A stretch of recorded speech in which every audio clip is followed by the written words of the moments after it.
But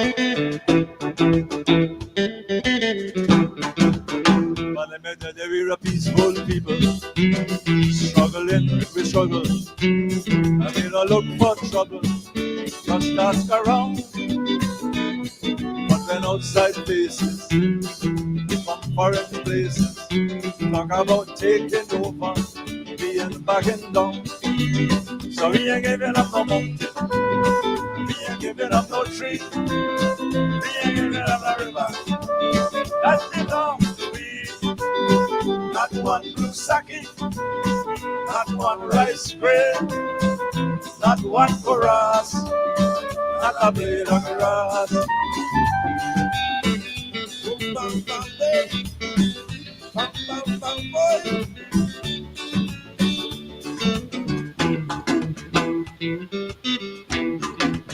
I will love the open country of the roof and honey and the Essequibo, the time of night. Don't be criticizing.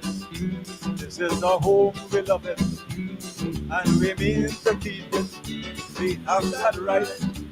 So we ain't giving up no mountain, we ain't giving up no tree, we ain't giving up no river. That belongs to we.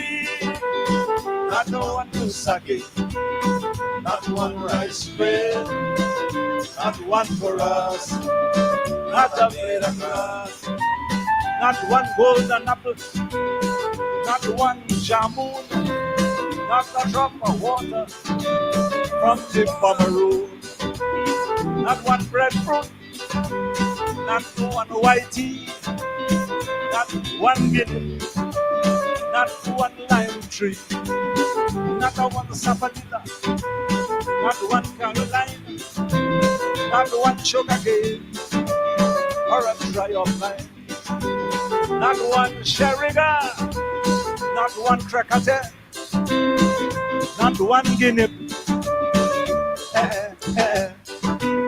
not one blue sake, not one rice bread, and it's really all you ask. Not a blade of grass.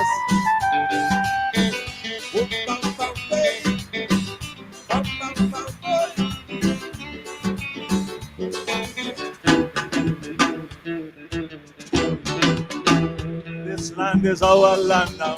We're gonna make it somehow. We will bend like a bow, but never break. Our fathers came here, and they lived and died here, and we're moving from here. Make no mistake. So we ain't giving up the mountain, and we ain't giving up the tree, and we ain't giving up the river. That belongs to we. Not the one to sake, not the one rice grain, not one for us, not a blade of grass. Every time we sing this song to our Guyanese audience, a chorus does break out. And here is your chorus to break out. All you're trying to sing. You don't come here to sit down and listen, you come here to sing. 1, 2, 1, 2. No, we ain't giving up no mountain. And we ain't giving up. Alright. We ain't giving up no river. That belongs to we. Not the one blue sake. Not the one rice bread, not one for us. One more time, not a blade of grass. Let me hear you. No, we ain't giving up no mountain, yes. No, we ain't giving up no tree. We ain't giving up no river. That belongs to we, not the one who sang.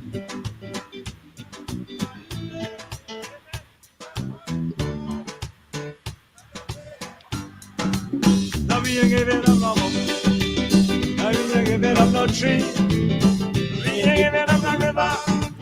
That belongs to we. Not the one to sake, not the one rice bread, not one for us, not a blade of grass.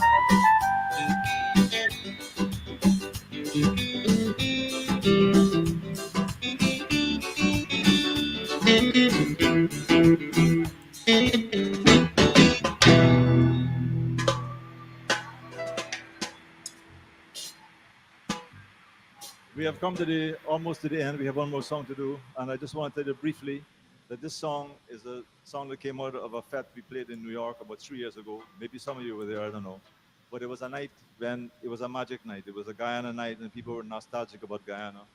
And I was moved by it, and went back to Cayman and wrote a song. We come across the Caribbean Sea, mother, father, picnic, and we settle down in GT. Why ho! We sat down in the pouring rain, in the hot sun and the sugar cane, and we planted the rice and cane. Why ho! Yes, we take off the boots and we put on the roots. Why ho! So remember the crabwood that grow in Essequibo is real. And the zigzag round tree and the saki is real. And the lava that run from the fire gun is real. And the wall of a force on the current force is real. I had the wandering crab is real. Truly Benab is real. Human Ayana is real. Franco Rider is real. Arapaima is real. Human Ayana is real.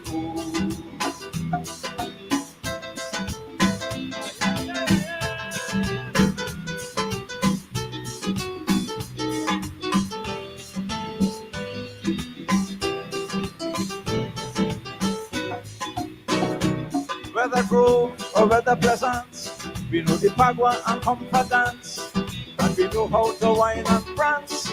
Why oh, and they celebrate Diwali, and when it's time for Mashramani, it's party, party, party. Why oh, yes, we know how to get to the underwear wet. Why oh,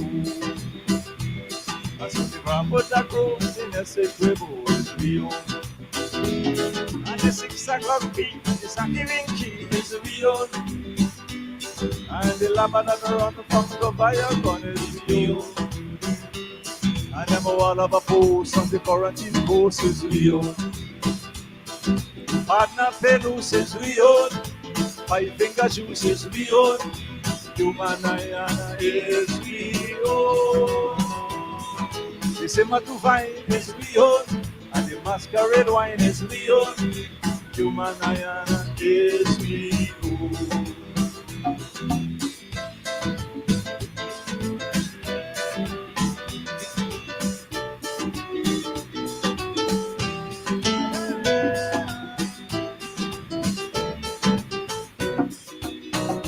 Listen to me, chip, sugar cake, and saltfish and bait is real. Mutton curry and 2 perlaury is real. Or be a nice black pudding and rice is real. Coconut metachi and wiri is real. Babulala rich and with the quota in the hand is real. Alexander Willie and the blue dashiki is real. Frankie Muniz and the boom boom cheese is real. And the fella in tongue namely Funky Funk is real. And the fellas in the tree watching cricket for free is real. And the brother in the night preaching Jordan night is real. And Mary and Paul up on the seawall is real.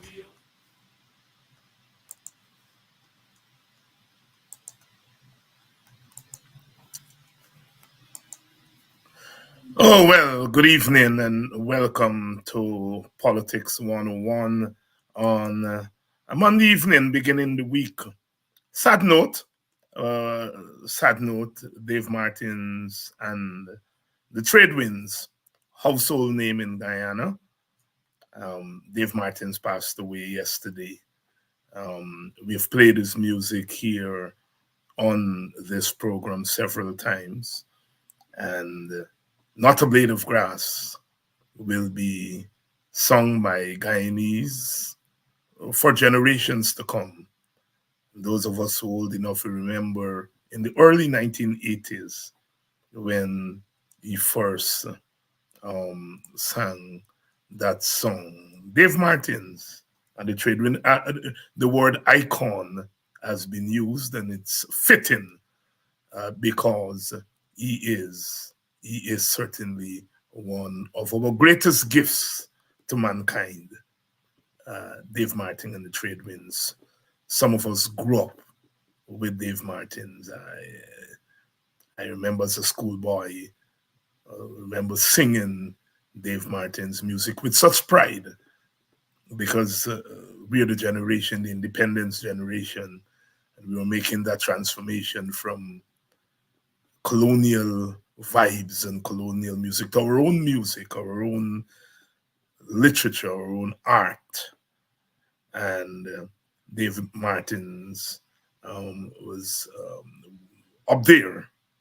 I can't I can't think of what the last 60 years, 50 years in Guyana would be without Dave Martin. He was there, always that voice, making us laugh, making us smile, making us think, and urging us to stand up for Guyana. Dave Martin, dead at 90, as we say, everyday souls are passing away, everyday souls are passing away. Um, as you're born, you begin to die, the dialecticians would say. And Dave Martin lived to 90 years, 20 years more than the Bible, the Christian, three scores and 10. He lived to 90. And I remember a few years ago, I called him and I said, Dave, I want to ask you a favor. And he said, what?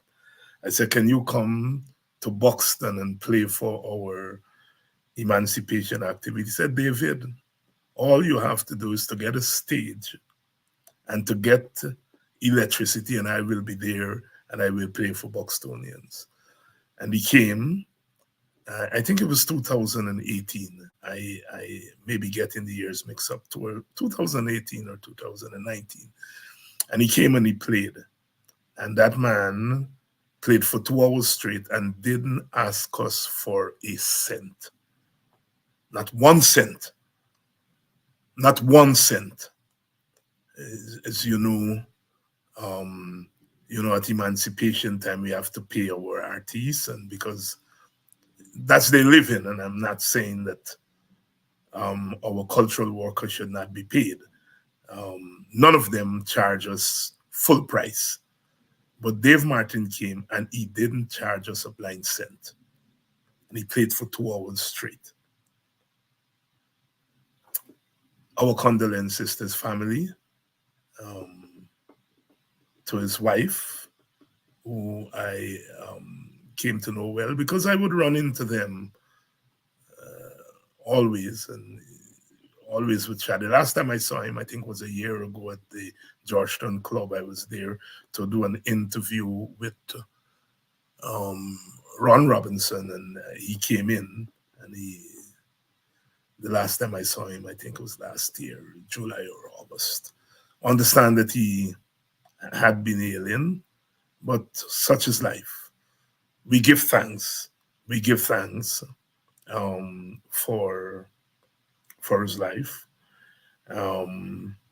Always when someone of that stature passes away, it makes us think as a country. As a country, Dave Martin has a song, "Where Are Your Heroes, Caribbean?" And he was certainly one of our heroes, and I hope we don't forget him. I hope we don't forget him. I hope we don't forget him. Dave Martin and the Trade Wind.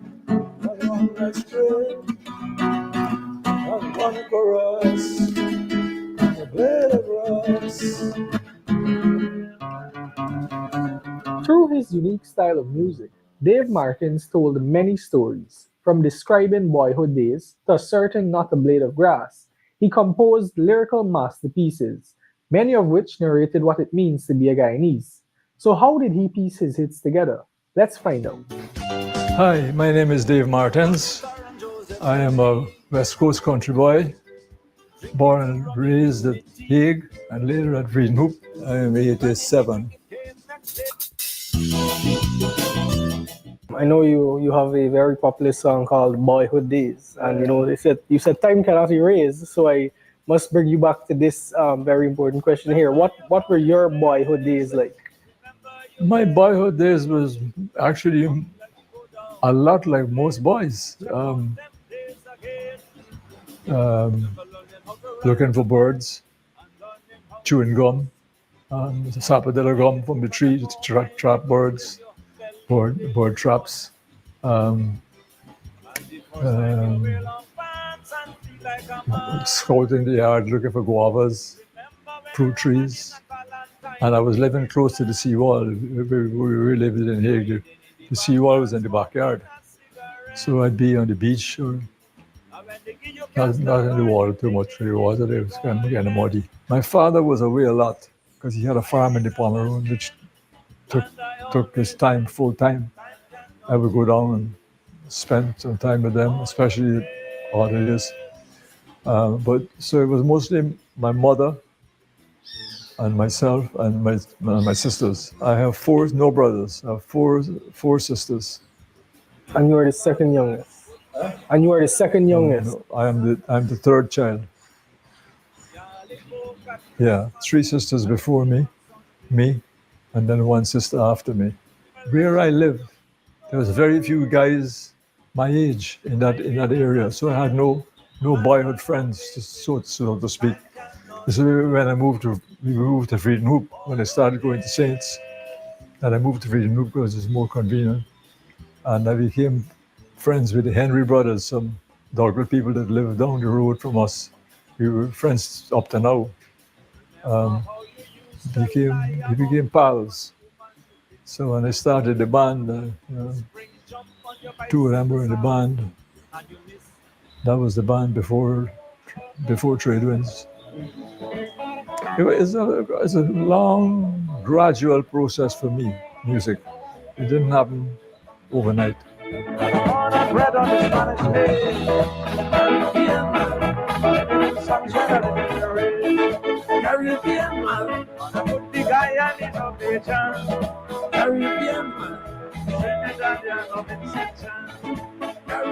Listen to the music in the house, or the music listening to me, one or the other. A lot of old 78s, but radio. A lot of it was radio. That ignited my interest in the music, and the radio stations, as now, played a variety of music. So from that music, I was listening to it mostly at Green Hoop, some of it at Hague, but more at Green Hoop days.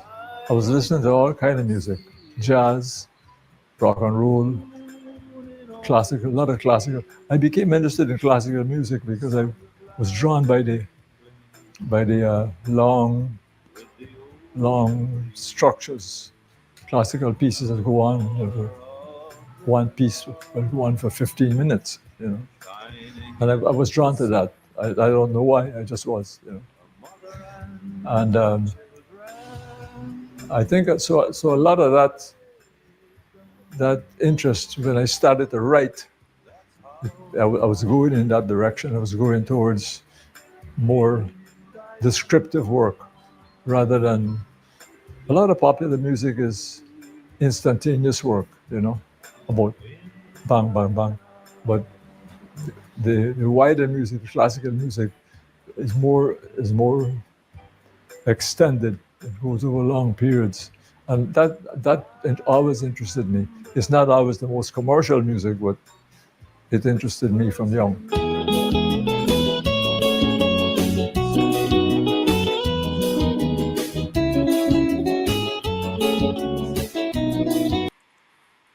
Dave Martin there in his own words. We, of course, we'll do a special program on Dave Martin and his music.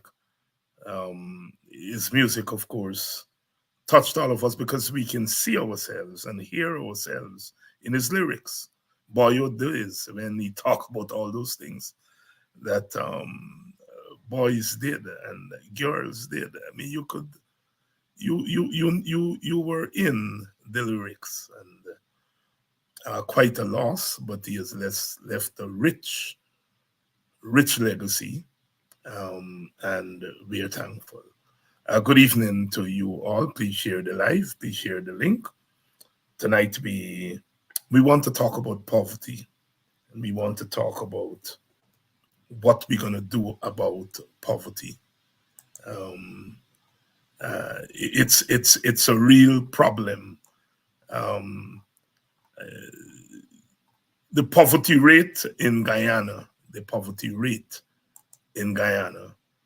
is set to be around 38.9% or thereabout, and they are measuring the poverty rate based on $5.50 US dollars. That is $1,100 per day. So the percentage of Guyanese in 2024 were living on 1,100 Guyana dollars per day is 39%. So we're saying two out of every 10 Guyanese are living in poverty. Some people are telling me that the numbers are even higher. In 2019, it was pegged at 48%, and they're saying it has come down now to 38%. Almost 40% of people living in poverty in Guyana. Some people, like I said, saying that is conservative, that the poverty rate is more like 50% of Guyanese, but the World Bank is pegging it at 38.9% in 2024. It is alarming because it is one of the highest in the Americas, one of the highest in the Americas, and one of the highest in the Caribbean. And this is for a region where the poverty rate is high. So even in a region where the poverty rate is high, Guyana's poverty rate is one of the highest. I think we're maybe just above Haiti. But when you juxtapose that against the growth rate in Guyana, then it does not make sense. If the growth rate in Guyana is what it is, high growth rate, just 2 years ago, the growth rate in Guyana was pegged at 60-odd%, I think. For the last year, it has come down to about 38% growth rate. But I mean, by any stretch of the imagination, whether it's 38% or 68%, that's high. Big developing countries struggle to get a growth rate of 5%. So if we have that high growth rate and a higher, so we have a growth rate, as they say, I think this year of 30-odd%, and our poverty rate is 40%, and that's conservative. It means something is wrong. Something is wrong. And what is wrong has to be the mediating force. You have high growth rate and you have high poverty rate. It means that those who are managing the country are doing something wrong. Those who are managing the country are doing something wrong. Because logic tells us that high growth rate should mean low poverty rate, low unemployment rate. The World Bank is putting on our unemployment rate at 12 to 12 point something percent. And that may be accurate, but you have unemployment. That's people who can't find work, who not working. And then you have underemployment. Those are people who are working, but are not earning a living wage, hence the poverty rate.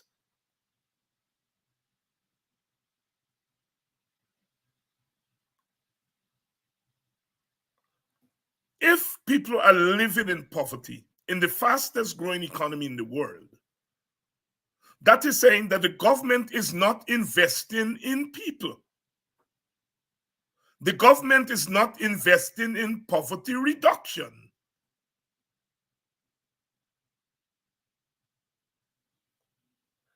And this is where we want us to begin to think. We have to begin to think about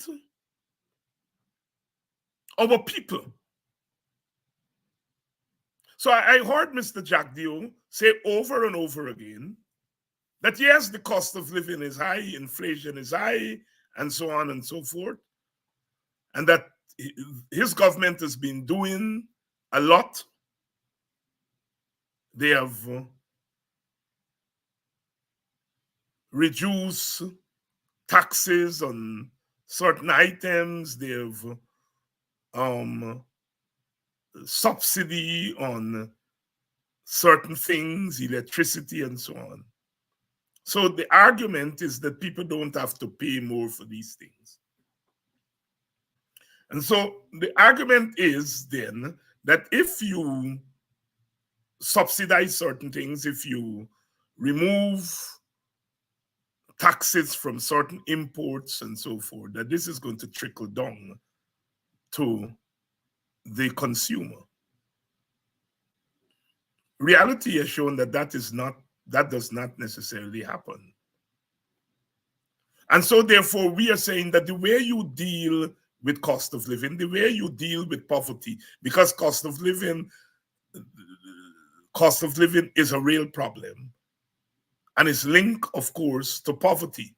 That the way you do that is that you put the money directly in the hands of the citizens. That the prices in the market are determined by the market. And governments do not try to control the market. Governments, for the most part, allow the market to do its thing. And the prices we see in the market has to do with the dynamics of the market. And Jack Dio is saying that the way you deal with that is that you put some subsidies on some things, and so people don't have to pay so much electricity, and people don't have to this, and you put some lower the taxes on certain imports and so on and so forth. And we are saying, but that is not leading to relief for the people. And so that is why we are saying you have to put more money in people's hands. That the more money people have, the more they're going to be able to afford things in the market. And that will bring the cost of living down.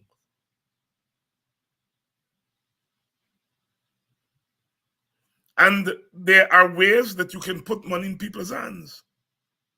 Since 2018, Professor Clive Thomas and the WPA put a proposal on the table. We say take 10% of what you're getting from oil and you give it, you divide it among each household. I noticed Brother Nigel is saying divide it, give it to each individual. You know, we are saying that may be okay, but we are saying give it to each household. And the household, if you give it to each household, that household will get more.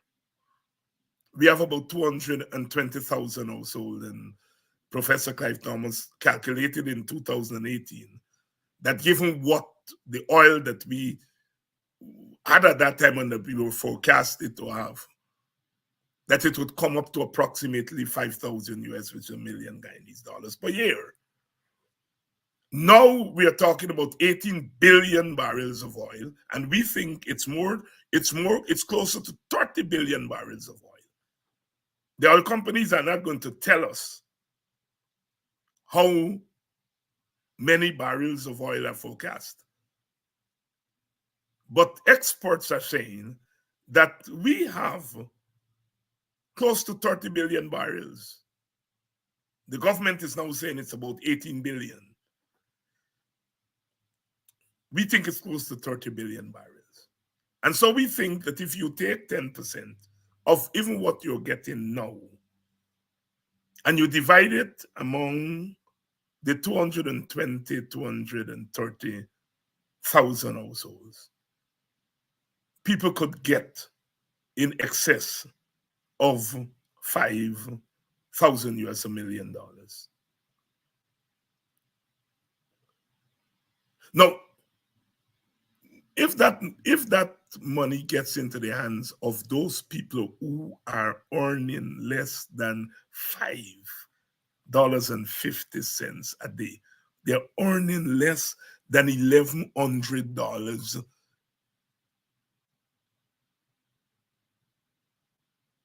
today. Imagine that. 40% of our population that's earning less than $1,100 a day. If you divide 1 million Guyana dollars, if you divide 1 million Guyana dollars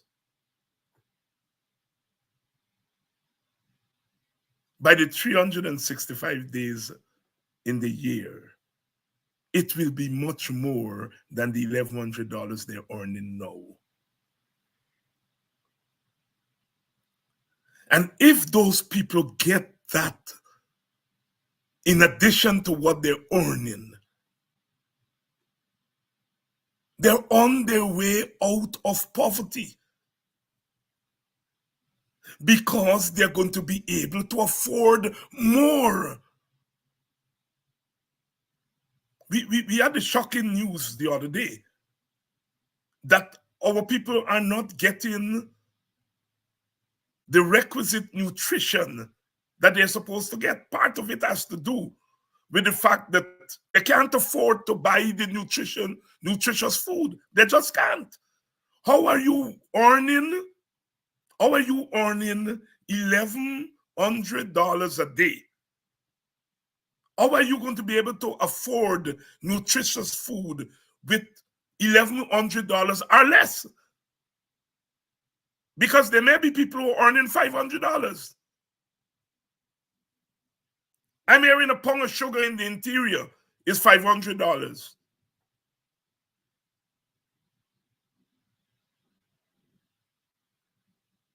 So the cash transfer is there on the table. If the government were to implement that today, and the person who is earning $1,100 per day, which is $5,000 per week, $20,000 per month, that's $100 US per month.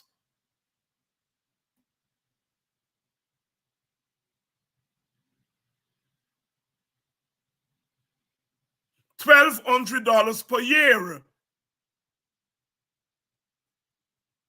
And our calculations with the cash transfer will come to the equivalent of $5,000 per year. The person is now earning 40% of Guyanese, according to the World Bank. They are now earning 1,200 US per year.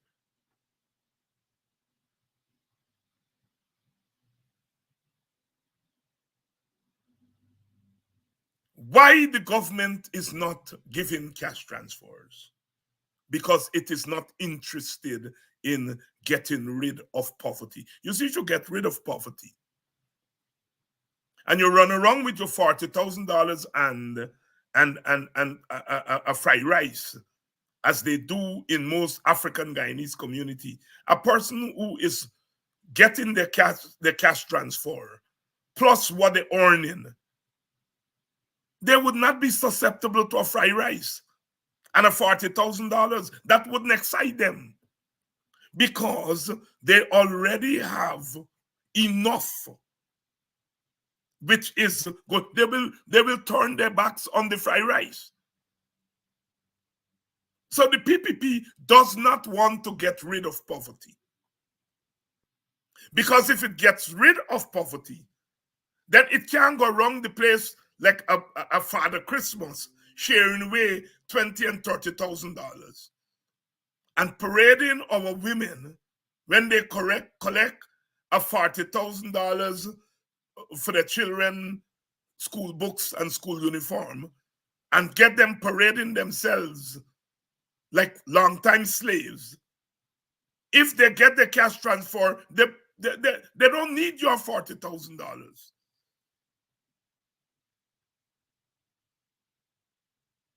Are we going to get rid of poverty? If we get rid of poverty, if we can guarantee our people a living wage, that the cash transfer is a top up.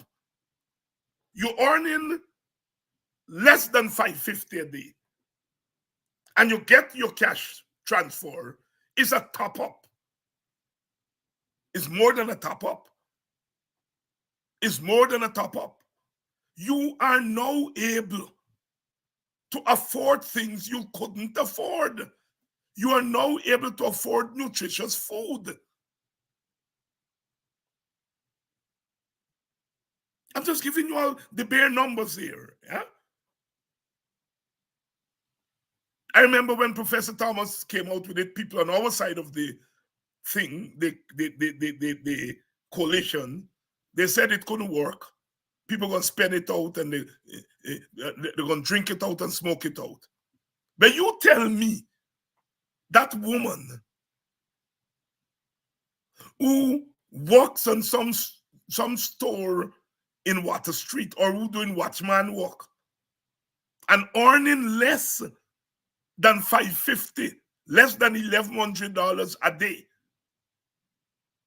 and she puts her hand pan a $1 million that she gonna go to the weed man and say, give me $40,000 in weed. There is passport, people. There's passport, people. I see it every day. I see it every day. You know, these days, as you all know, after funeral is a party. People, you know, the people there with their drink stalls selling their drinks and so on. And the usual thing, you know, buy beer and so on and thing. And when I go to funeral, I, would buy beer for people and so on. And so many women will pull me aside and say, David, me I want beer. Give me the money so I can buy things to cook tomorrow. So what are you telling me? What are you telling me that they're going to spend it out on weed and rum? I see it every day, and I'm sure most of you Some of you from overseas go home. You see it every day. Women, mostly women, who would say, me I want bear David. Don't make nobody say, give me the money. Me gonna buy thing for cook tomorrow. I experience that every single day. So I know our people are going to take that money and going to spend it on weed and spend it on beer and so on. I'm not saying that people won't buy beer. But I'm saying to think that people are going to take $1 million and spend it on, go and give it to the weed man. Anyhow, we didn't implement it and we lost power. I think some of the people who had reservations about it have today recognized that it is the way to go. And the WPA is saying that that is our signature campaign platform. We want to end poverty in Guyana. And we are saying we can end it. We can end it over the next 2 or 3 years. Poverty is coming down. It was 69% in 2006. And it's now, so that was 70%, is now 40%. So it took 2 decades, 18 years, for poverty to come down 20%. So we're not saying poverty don't come down. What we are saying is that if you target poverty, well, you gotta wait 20 years for it to come down. We can bring it down in 3 to 5 years if we begin to give cash transfer today. And that is why we are saying, we are asking you to support our plan and support our party to get into government so that we can implement this thing and begin to end poverty. We can end poverty in 3 to 5 years with that plan of cash transfer. In addition to cash transfer, we want to implement a universal basic income. That is, now each individual, each adult would be guaranteed a basic income. Here is an income. The government is giving you this income. So you have your cash transfer. You have a basic income the government is giving you. This is on top of your income that you are drawing if you're in the private sector. If you're working in the private sector not earning much, you're not going to be guaranteed a basic income. What that means, if the government is giving you a basic income that is above the poverty line, it means when you go in and looking for work, you ain't going to accept no salary, no wage below that basic income. So the government basic income is going to force the private sector to up their income, because people aren't going to go and work for them for anything below the basic income.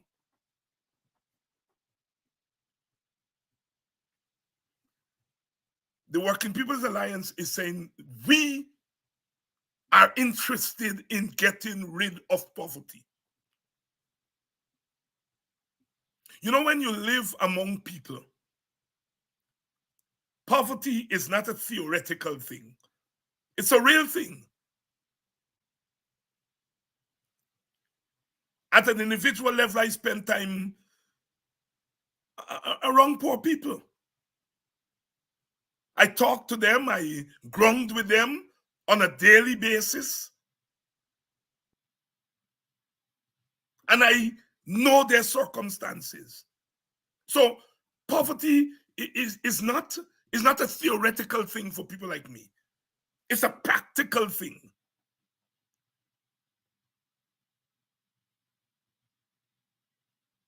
I always wonder, I tell you about tell you all about, you go to a funeral, you go to a wake, you go to activities in the village, and people are selling there. And you kind of say, let me figure this thing out.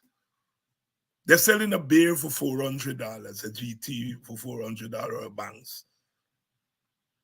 And you're saying, how much they're buying it for? Maybe they're buying it for $300. I'm assuming. Or even if they buy it for $200, I don't know. But they can be buying it for less than $200. I think it's more $300. So for every beer they sell, they're making $100.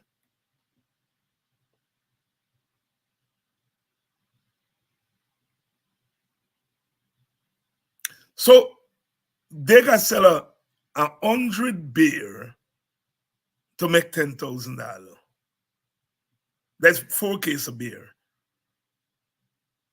$10,000.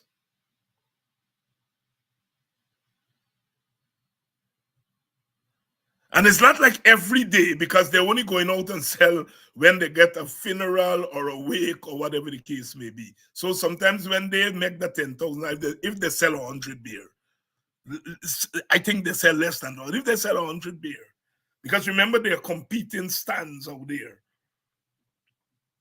And if they sell 100 beer for $10,000 and they make a $10,000 profit, and they ain't got no activity to go and sell the beer for the next 4 days, so that $10,000 gonna last them for 4 days. It comes down to $2,500. It comes down to the same thing. They're almost there on the poverty line. If you sell 50 beer, it's $5,000. And that $5,000, if that guy lasts, for 5 days, it's $1,000 per day. That is why the World Bank is saying that most of our people are living on $1,100 per day. I want you all to understand what's happening with you all people. And 40%, some people are saying 50% of our people have to live like that.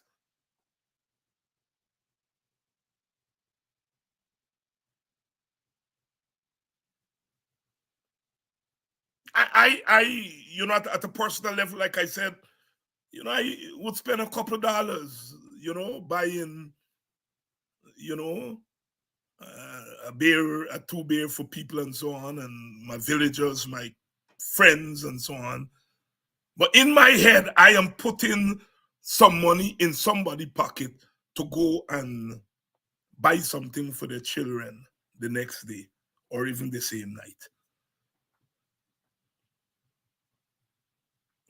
We don't want our people to scrunt like that. We are saying that that lady with the old fridge, with them beer and things selling there, could now buy a vehicle or something where she now has a mobile snacket. She ain't got to get an old fridge and get a donkey pulling it, and she can only sell when they get wake and funeral and so on. No, she has a proper snacket. She get $1 million. And she can invest in that and move that small business, micro business, to a real small business.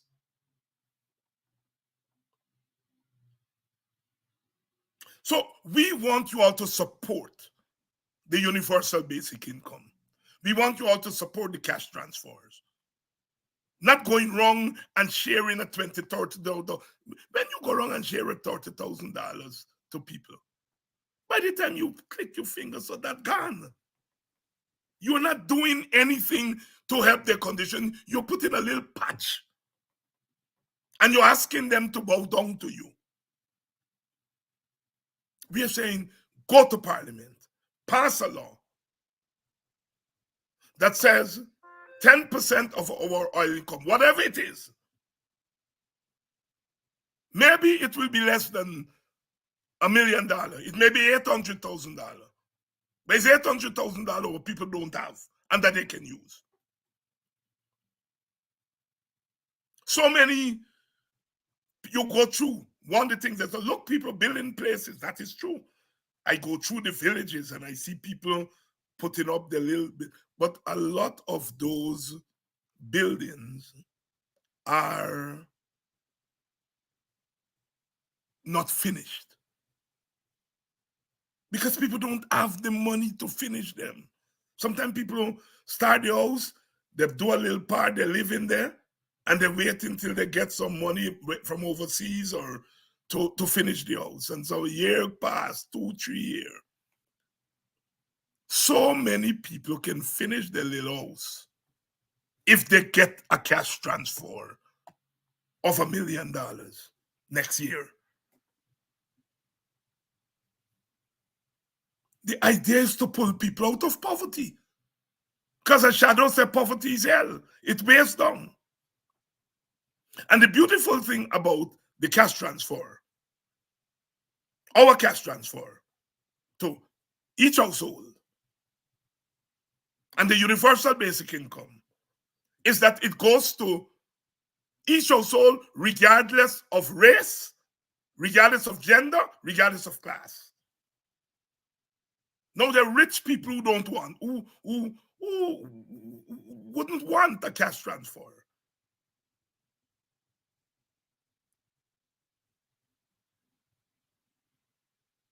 But when they get it, they will have to pay taxes on it. So the government gets back some of what it is giving. Yes, rich people don't want it.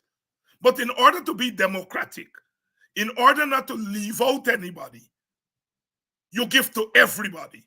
Some people say targeted. You target it to the poor. All right, good. So if you target to the poor and you say, you're giving it to people who are earning $100,000 or less. What about the persons who are earning $105,000? You left them out. Their condition is not different from a person earning 100.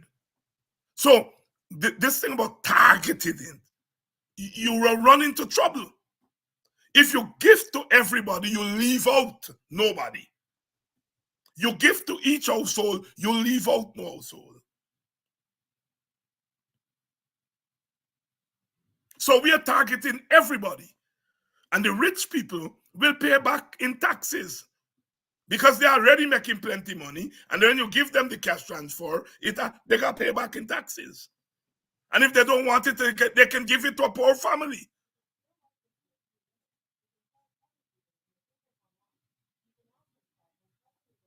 So we are saying that is the way to go. Put money in our people's pockets.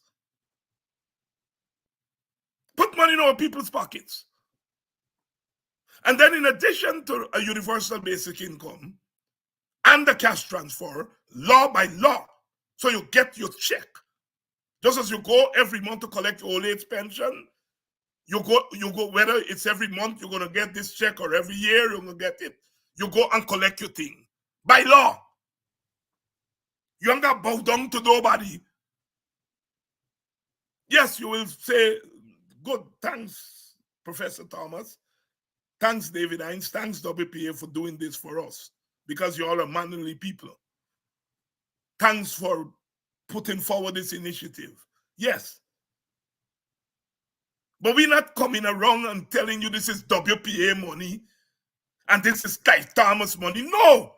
You go and draw your thing because it's your thing. And you may want to vote for us at the election if you want to. But we're not saying to you before you get this, you got promised me to join the WPA or no. That's what the PPP is doing. And we're not going into one community and give $40,000 and then go into another community and give $100,000. No. Every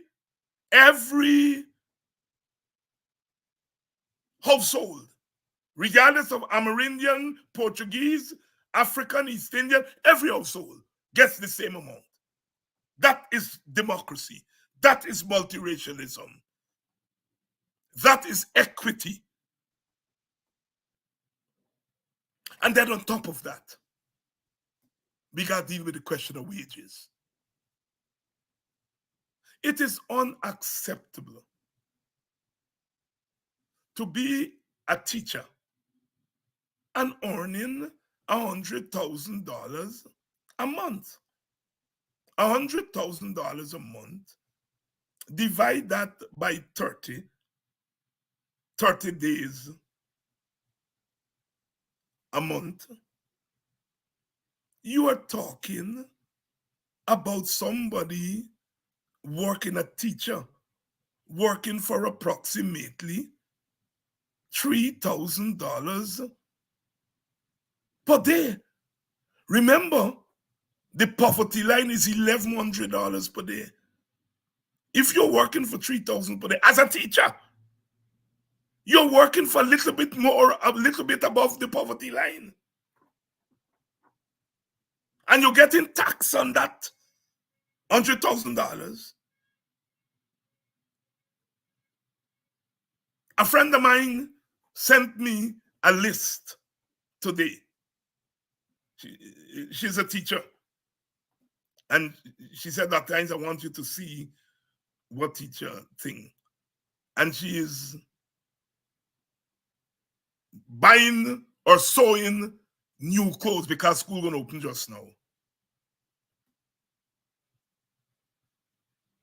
And she sent me the list to look at. The list come up to, the total come up to $44,000 for about 5 or 6 new outfits to go to school.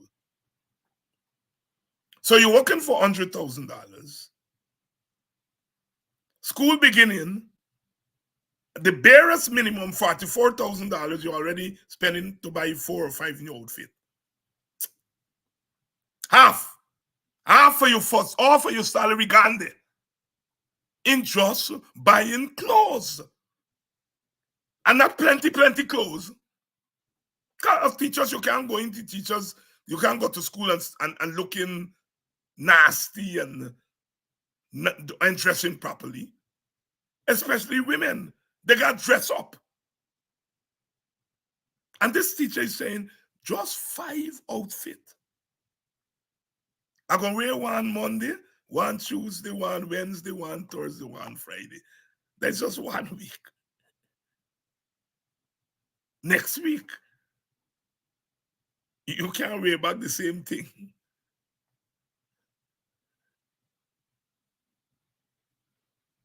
So, our teachers, they got to pay transportation. If they got a car, they got to pay a car note.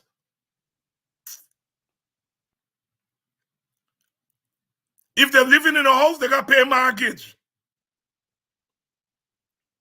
If they're renting, they got to pay house rent. Then they got children who they got buy clothes to go to school. You got 3-4 picnic. You got buy the clothes to go to school.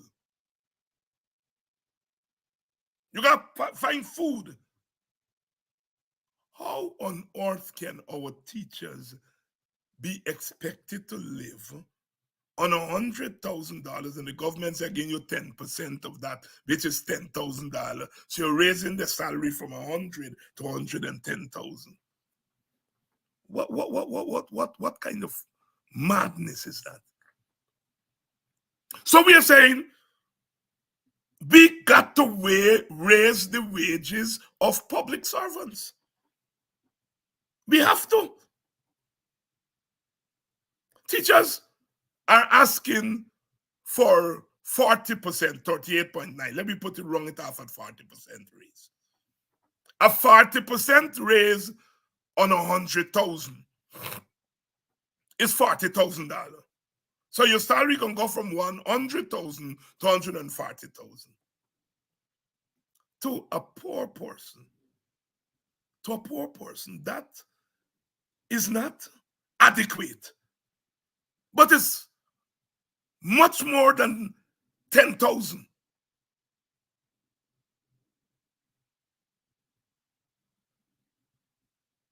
We are saying the teachers asking for 38.9% is just.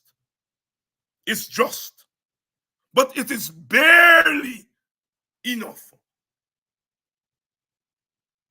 And the teachers should stick to that because the government can afford it. You know, one of the things that get me mad, and I just want to, sometimes when I hear Jack Dew on them, we are going to spend another $89 billion, another $89 billion. They're taking all the money they're spending. They give everybody a $20,000 and they add up all the money and they say, look, big money, big money. They're not saying we are giving each teacher $10,000. Or the graduate teacher. Because they like to talk about the graduate teachers. And I think the graduate teachers earn about $300,000 if you get a degree, a master's degree. I think you get up to $300,000. 10% of $300,000 is $30,000. So you're going from 300 to 330. And those teachers who went to UG to do their bachelor's and do their master's, still, some of them still owe UG. Two of my teachers' friends send their UG bill to me, big money. They're still paying. So although they're graduate teachers and they're earning more, in order to pay for that bachelor's and master's, they get a debt on their hand.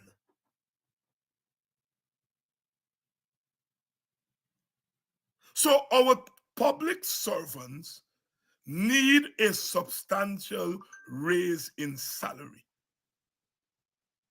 And we are saying, if you get $40,000 raise in your salary, you're earning $100,000, you're gone to $140,000.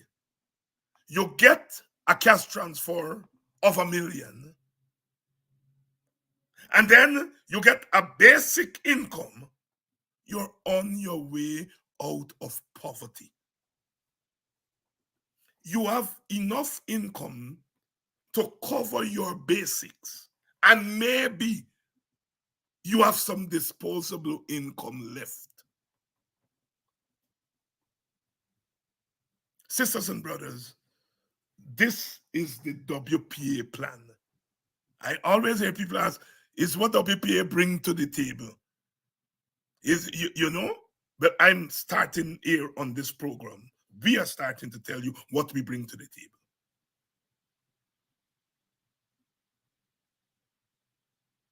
We bring to the table plans and policy and a vision for our country. And the vision of our country is one of prosperity, not based on words and theory, but based on actual plans and policies. In order for us to do that, we have to get into government. And this thing in the past where we walk our asses off like jackass, and then at the end of the day, they say, look, WPA, look a ministry, look a one seat in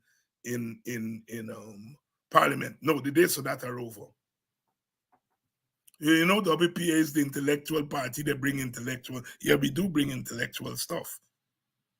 But we are saying to you all now, you all got to support the policies, and you all got to support it with your bodies. You all got to join the party. You can join as members. You can join as member supporters.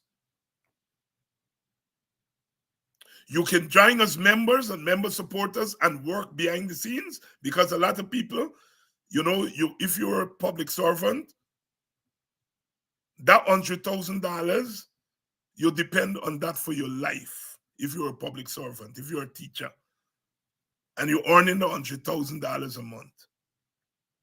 If they spite you and knock you off, You have no other income. You can't walk from that job and go into another job. So we understand why our people don't come to the front. We're not stupid.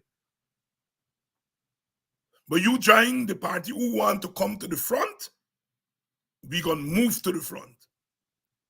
You join the party, you want to contribute in ways that help. If you're an economist, you're a financial person, you want to contribute to help us to develop our financial and economic policy, come and join the party and work in the committee to help us develop policy. If you're an educationist,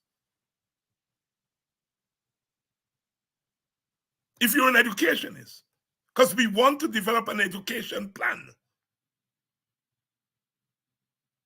come into our party and help us. One sister called me last week. It took me a few days to get back to her. And she insisted until I called her about 3 or 4 days after.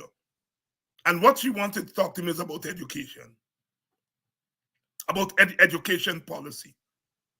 And persons like that, you don't have to be a carrying member. Come in as a supporter and help us to develop an education policy. We have ideas, but we got to put the ideas together in policy.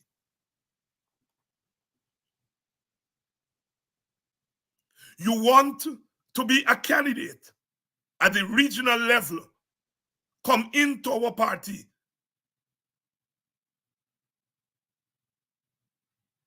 And become a part of our slate of candidates. Of course, if we are going as part of a coalition, we still have to contribute candidates to that slate. One of the criticisms that they've made of our announcement last week is that it's a set of old men. All right, good.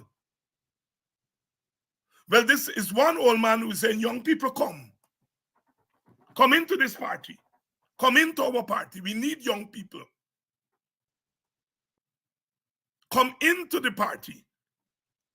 And we are going to find usefulness for every member supporter to contribute. Women, come into our party.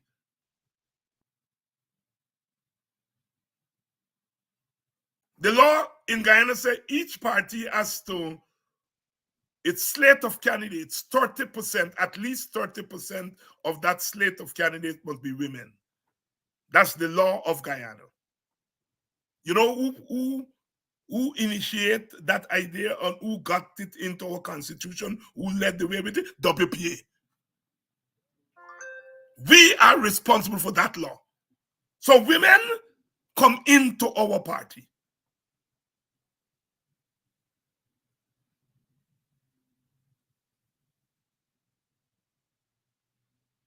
We're asking people to join us to strengthen our ideas, because the ideas are there.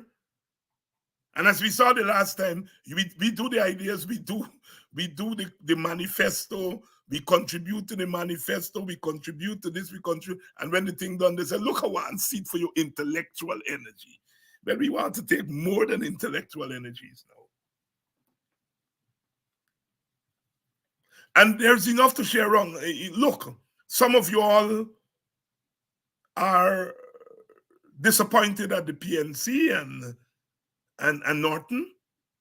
And for whatever reason, I hear people stop me and they tell me that. And I'm saying, that's okay. You have choices in the opposition. You don't got to go and join the PPP. Or you don't got to decide that you're going to steal on election day. You have other parties in the opposition that are committed.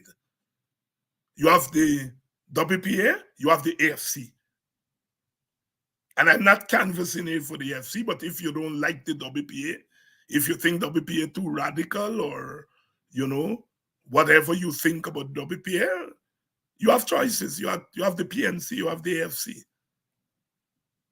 And I know people of other parties won't talk like this. But I can talk like this because I'm a realist.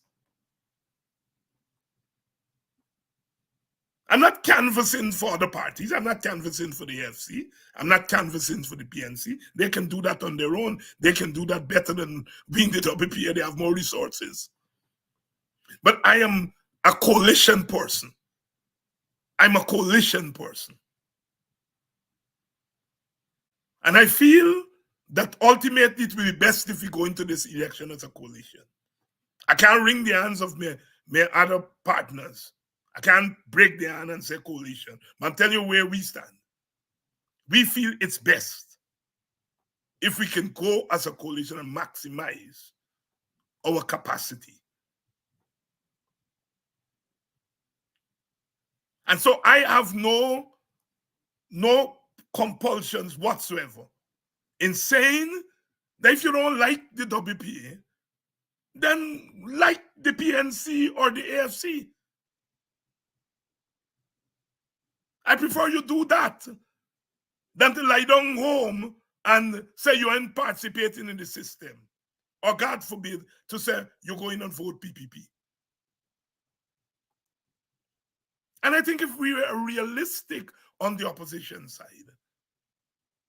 and we approach this thing in a comradely way, we will go a long way. First of all, we have to have a fair election. And when we look at what's happening now, with that voters list, and that no biometrics and so on,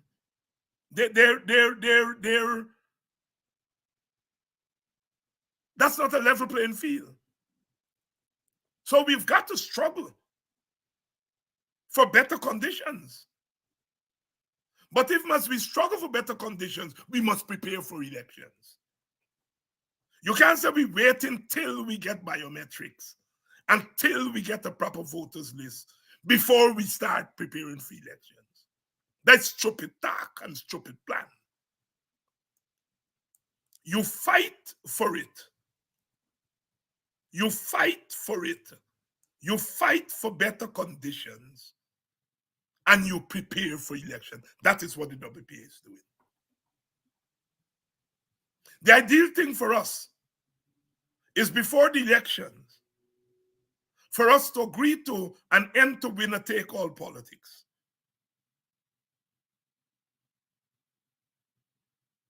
So that at the end of the election,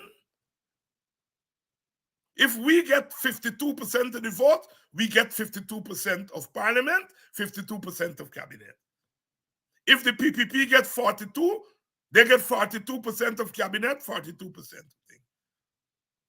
People think that when we talk about power sharing, we are sharing somebody else's power. No, we're not sharing nobody's power. You all give us 52, 55% of the vote. That's we power. And we're not sharing that with nobody. That's we power. The other side gets 40 how much? That's their power. We're not sharing somebody else's power. We are making sure the power you give us must not leave us outside of decision making. You're giving us 52%, 55% of the decision making.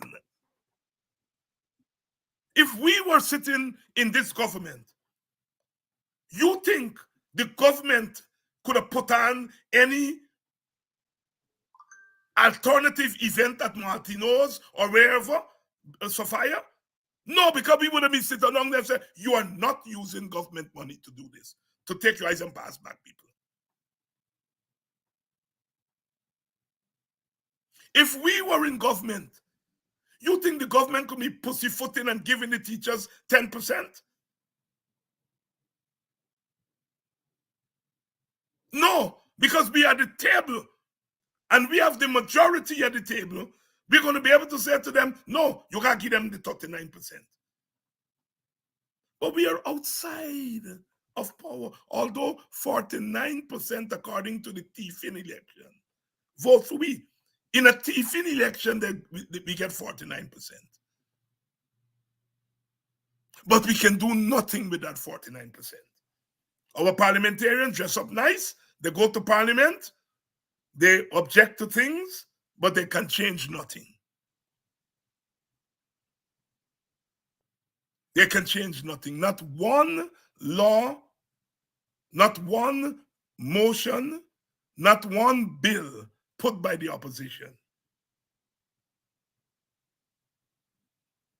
pass Parliament in 4 years. I'm not saying that we should not go into Parliament, but we should make the Parliament, as Guyana said, when he went into Parliament, it was with 1 seat for the WPA in 1985. He said, I'm going to that place to plant the flag of Walter Rodney.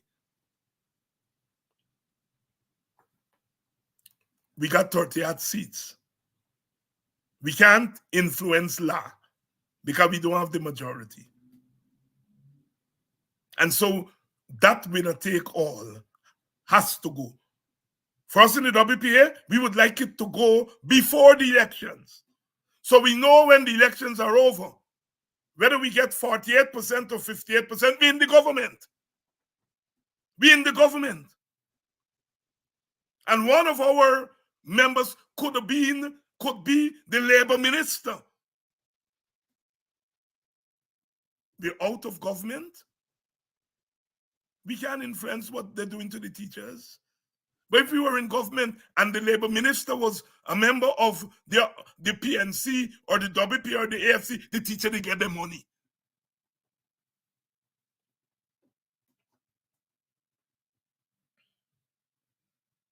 Ultimately, these things that go to cabinet. Whether you give the teachers 10% or not, it's not just the Minister of Education deciding that. This got to go to cabinet. And if we are in the cabinet, we are able there to say, no, this is what we think the teacher should get. We are not sharing somebody's power. We are just affirming our own power. You can't give us 200 and something thousand votes. And we sit down in the opposition. We can't make any input in decision making. That's craziness. And it must stop.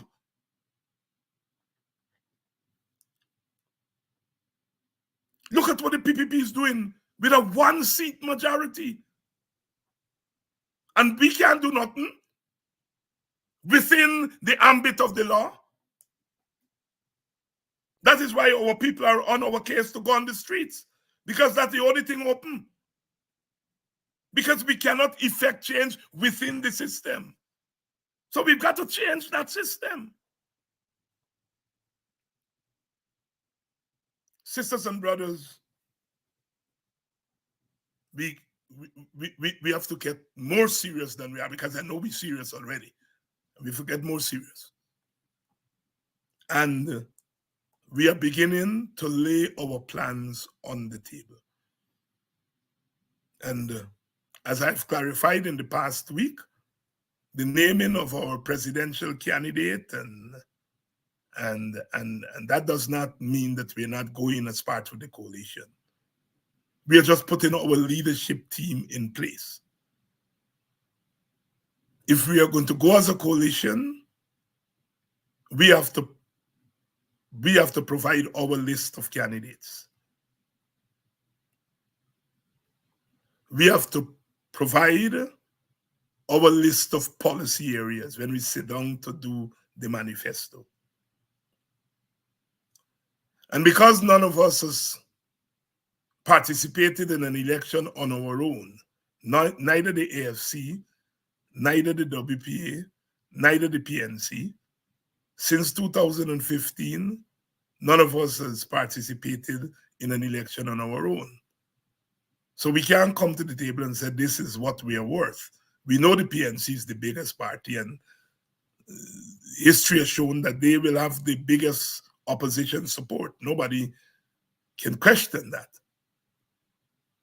We don't do independent polls, so we don't know what each party is worth. And so people do party polls. I know the PPP does polls all the time. I'm sure the AFC said they're going to do polls. But the AFC is going to poll for itself. It's going to poll to see its own strength. The AFC is not necessarily going to poll to see the strength of the WPA or the strength of the PNC. And so in the absence of real independent polls, in the absence of us having participated in election on our own for the last decade, then we have to depend on other means of showing our worth and our strength. And one of the ways is for you to empower us. I see comments here that are very uplifting to us in the WPA. We welcome the comments here, comments of support. And we are saying some of you may want to go one step further, is to come in and join as members or as supporters of our party. We're going to continue tomorrow night. We come back again. I think tomorrow night Dr. Jeffrey is going to be here. And Wednesday night is Black People Night.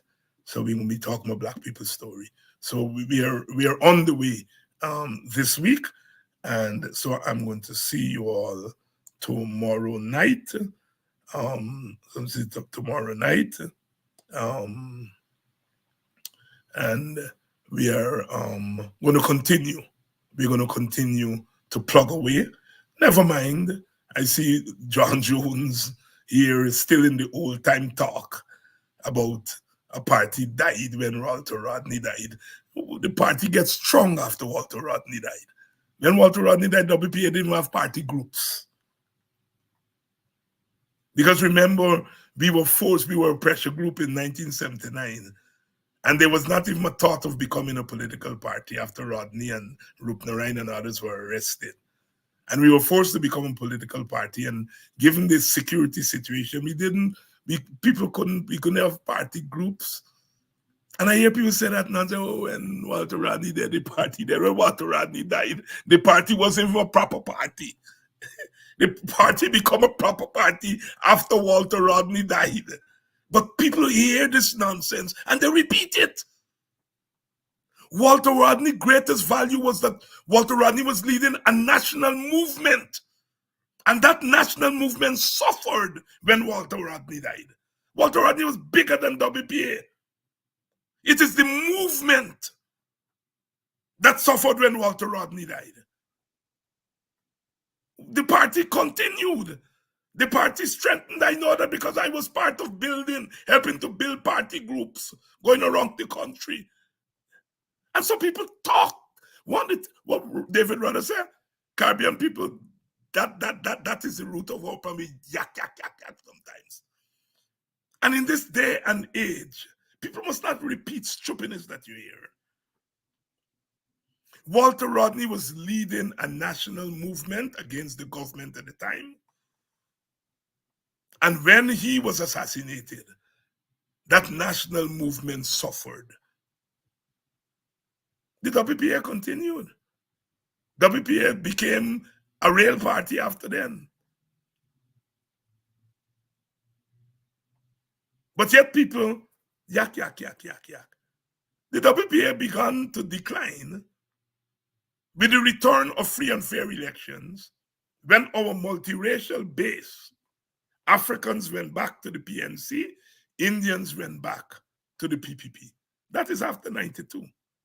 Not when Rodney died. WPA began to decline after 1992 because you couldn't be a multiracial party without a multiracial constituency.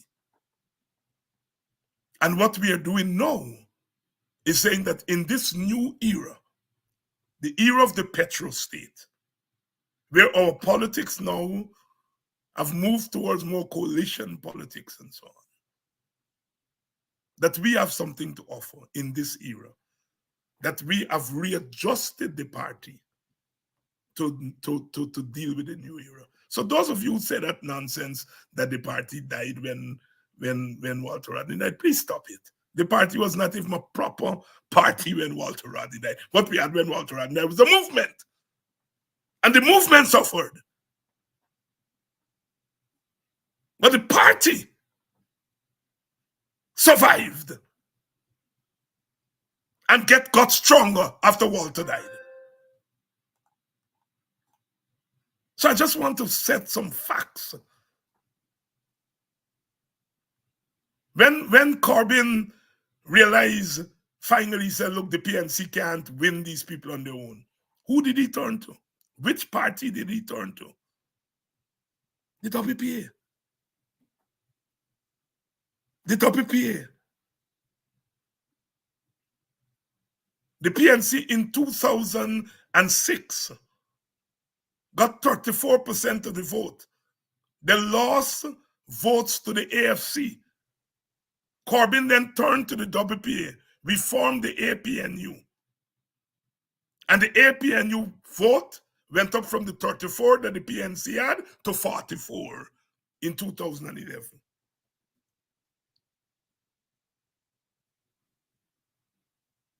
All the votes from the AFC came back to the APNU.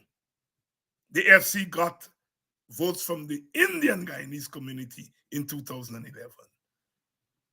So people should stop trapping and get serious. We're not in competition, John Jones. We are not. It's competition, and competition may get all of here out of power. God bless Robert Corbyn. God bless Robert. He had the vision. The vision.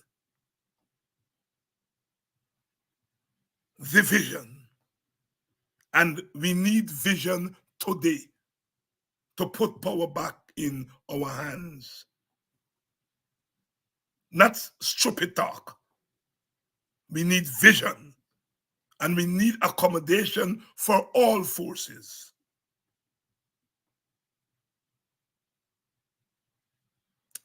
See you all tomorrow night when we come back to continue the struggle.